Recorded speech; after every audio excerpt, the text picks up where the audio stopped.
بسم الله الرحمن الرحيم. Assalamu alaikum wa rahmatullahi wa barakatuh. A'udhu billahi minash shaitanir rajim. Bismillahir rahmanir rahim. Chers téléspectateurs, bienvenue sur l'émission aujourd'hui, l'émission de la Sharia Intelligence. Inch'Allah, on continuera là où on s'est arrêté la fois dernière, sur le thème de la certitude, le degré de la certitude dans les textes divins, Inch'Allah. Je m'appelle Teslim Adeyema et j'ai avec moi dans le studio aujourd'hui toujours mes collègues, Monsieur Ismail et aussi la sœur Khadija. Bienvenue. Merci. Monsieur Ismail, pourquoi est-ce que la plupart des gens ne sont pas au courant de la différence de la classification des hadiths en tant que mutawatir et ahad? Alors, merci Adeyema une fois encore et soyez les bienvenus sur cette émission. Alors, je crois que le thème, les deux thèmes, hadith et mutawatir et hadith ahad, sont des thèmes purement intellectuels. Donc, ça veut dire que ce sont des thèmes qui sont trop académiques, ce qui fait que la plupart de ceux qui sont imprégnés par la compréhension de ces hadiths sont souvent les académiciens. Donc, majoritairement, le commun des mortels dans le domaine islamique n'ont pas cette, comment on appelle, ne sont pas informés de cette classification. Mais les académiciens tels que les mujtahid et les muftis et autres ont souvent, et c'est eux qui sont sont imprégnés de cette information. Donc ça veut dire que ces thèmes sont purement académiques. Donc merci beaucoup. Je crois que oui, c'est très important pour qu'on comprenne ceci très bien parce que cela veut dire qu'on a vraiment besoin des spécialistes parce que les spécialistes, eux, ils savent quoi et quoi faut mélanger pour créer des produits. Donc les produits ici, on parle des décisions juridiques par lesquelles on sache que ceci est haram ou ceci est halal, ce qui veut dire ceci est interdit ou ceci est permis. Donc eux, ils savent tout cela. La majorité des gens n'ont pas nécessairement besoin de savoir toutes ces classifications. Mais c'est très important pour qu'on sache aussi qu'il y a ces genres de classifications pour que lorsque quelqu'un dise quelque chose, on sait que ce qu'il dit, bien sûr, il dit que ceci est hadith, mais ce n'est pas avec n'importe quel hadith on peut dire quelque chose est haram ou halal. Et je viendrai sur ce sujet, sur ce point à la sœur Khadija. Oui, ici on parle du hadith mutawatir, on parle du hadith ahad. Quelle est la différence entre ces deux-là? Quel degré de certitude on peut trouver dans ces deux différentes catégories de hadiths? Merci beaucoup.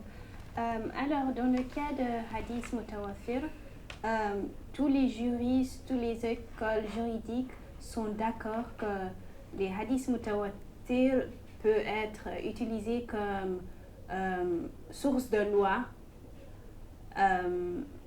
sans le Coran. Mais quand ça vient du cas du hadith ahad, chaque école a différentes opinions. Comme dans l'école Hanafi, ils ont dit que les hadiths ahad ne peuvent pas rendre les choses haram ou fard. Alors que dans l'école Maliki, le hadith ahad, avant qu'on la prenne comme une source de loi, il ne doit pas être contre Amal al-Madina, les traditions des gens de Medina. Ça, c'est pour l'école Maliki. Et dans l'école Shafi et Hanbali,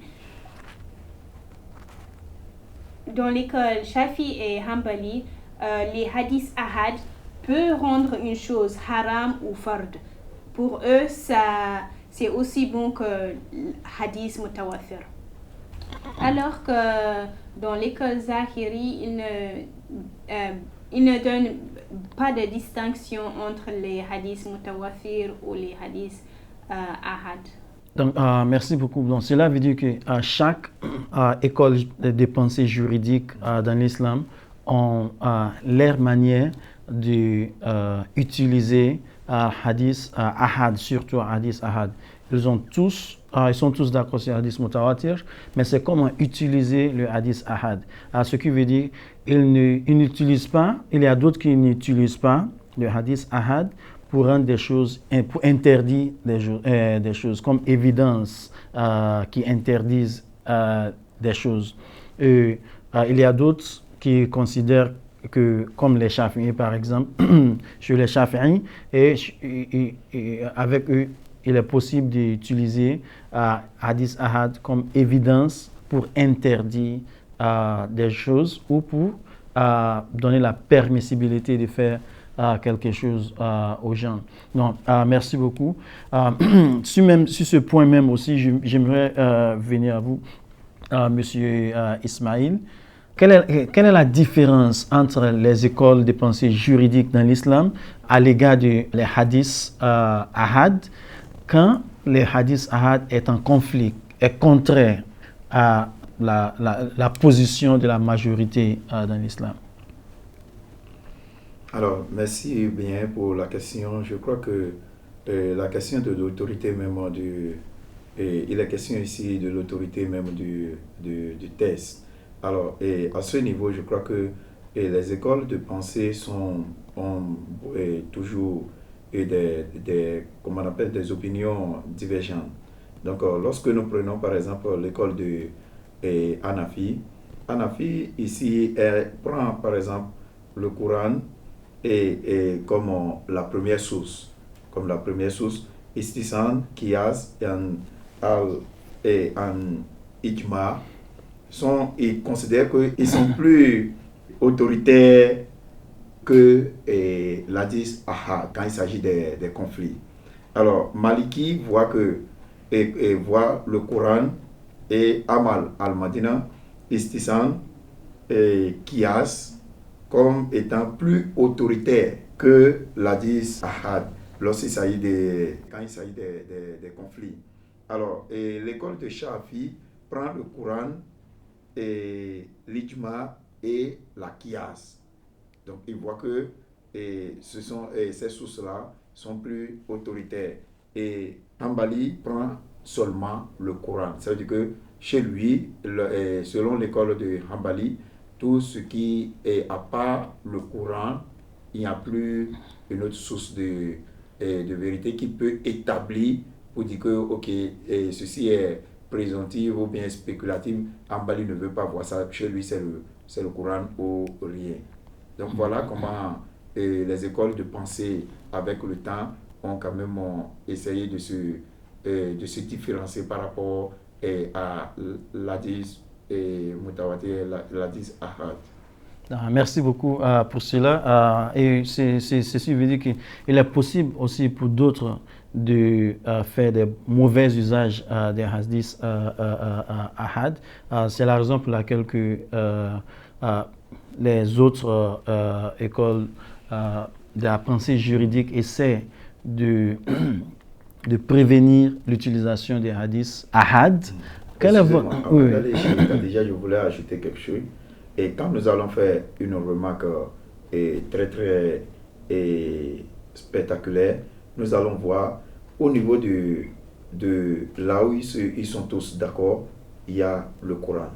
Eux tous passent d'abord par le Coran. Ça veut dire que la spéculation peut commencer au niveau des secondes sources de l'islam. Mais eux, toutes les écoles de pensée sont d'accord sur le Coran comme étant autoritaire. Ce qui veut dire que le Coran est comme on appelle, une source autoritaire. Bien sûr, ils sont aussi d'accord sur le hadith mutawatir. C'est au niveau du hadith ahad que les différences juridiques commencent dans les écoles. Sœur Khadija, je ne sais pas, quel est vos conseils pour pour ceux qui ont la possibilité du mauvais usage des hadiths ahad? La première conseil que j'ai pour donner, c'est que quand nous entendions que ceci est un hadith, nous devons faire attention. Est-ce que c'est mutawafir ou ahad? Et même quand c'est hadith ahad, nous devons apprécier la limitation pour comprendre le contexte du hadith ahad. Parce que quelquefois, oui, c'est ahad, mais ça peut être plus proche de la vérité. On ne doit pas être très vite à conclure que non, ça c'est faux, non, ça c'est vrai. Et laisser les spécialistes, les savants, ceux qui ont étudié les hadiths, les muhaddissoun, de parler sur cela. Merci. Donc, laisser les spécialistes du sujet de parler sur ce sujet. Et je crois que ça, c'est très, très important. À ce niveau, je voulais compléter quelque chose. Et le conseil pour le commun des modèles pour les musulmans, nos frères musulmans, c'est qu'il faut avoir l'humilité. Il faut avoir l'humilité quand un hadith est venu, que ce soit le hadith mutawatir ou l'hadith ahad.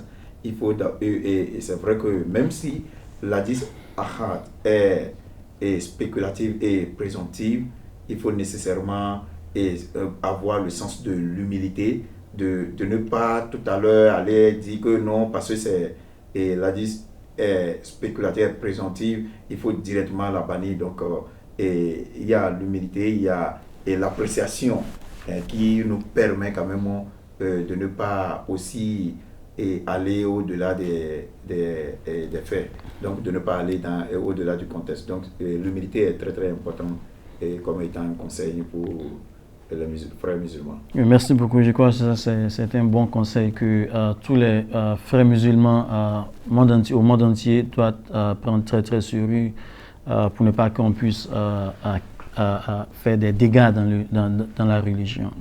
Donc, merci beaucoup. Et la dernière question pour cet épisode, Monsieur Ismail, je reviens à vous.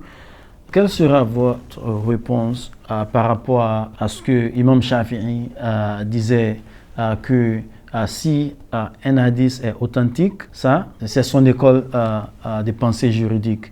Et si vous trouvez qu'un hadith est authentique et que son opinion est contraire à cet hadith, jetez son opinion et suivez le hadith. Alors, quel est vos commentaires quelle est votre réponse sur ce commentaire de Imam Shafi'i? Alors, on peut comprendre par la pensée de Imam Shafi'i et la force donnée et la valeur accordée par son école aux différents hadiths, que ce soit mutawatir ou ahad. Ce que Imam Shafi'i essaie de dire ici est que lorsque comment on appelle, il est en train de montrer ici la force de l'hadith. C'est-à-dire que tel que soit ce que lui dit, et telle que soit la source utilisée, et que cette source, après, il s'en rend compte qu'il y a un hadith qui parle de cela ou qui soutiennent cette vérité, pour Imam Shafi'i, il faut rejeter son opinion et travailler avec le hadith. Parce que pour lui, le hadith est toujours, et tel que ce soit ahad ou mutawatir, le hadith est plus fort que les sources secondaires dont nous parlons. Et s'il arrivait que lui, il avait déjà utilisé une source qui, il pensait que était, comment on appelle, soutiennent la vérité, et que par la suite, vous découvrez, selon Imam Shafi'i, vous découvrez un hadith authentique, que ce soit ahad, pour lui, il faut rejeter son opinion et travailler avec le hadith. Donc, je crois que c'est ce que Imam Shafi'i essaie de nous dire par cette opinion. Donc, Imam Shafi ne différencie pas entre les hadiths mutawatir et les hadiths ahad. Donc, merci beaucoup pour cette clarification. Je ne sais pas si là c'est un mot à ajouter sur, avant de terminer aujourd'hui. Oui, Imam Al-Karafi a fait un commentaire sur cela et il a dit que c'est vrai pour tous les juristes que quand les hadiths authentiques sont d'accord avec les sources secondaires, tous les juristes sont d'accord avec cela. Mais tous les juristes ne sont pas d'accord quand on dit que un hadith ahad est contraire à des sources secondaires. C'est où Imam Shafi et les autres juristes ne sont pas d'accord. Bon, merci beaucoup. Je crois qu'on a touché beaucoup à ce sujet. Inch'Allah, on touchera à d'autres parties de cette question aussi dans l'épisode prochain, Inch'Allah. J'aimerais vous remercier de venir aujourd'hui encore. Et Inch'Allah, remercier aussi les téléspectateurs. Merci beaucoup pour nous avoir suivis jusque-là. Et Inch'Allah, on se retrouvera dans l'épisode prochain. Merci beaucoup. Assalamu alaikum wa rahmatullah. Mm-hmm.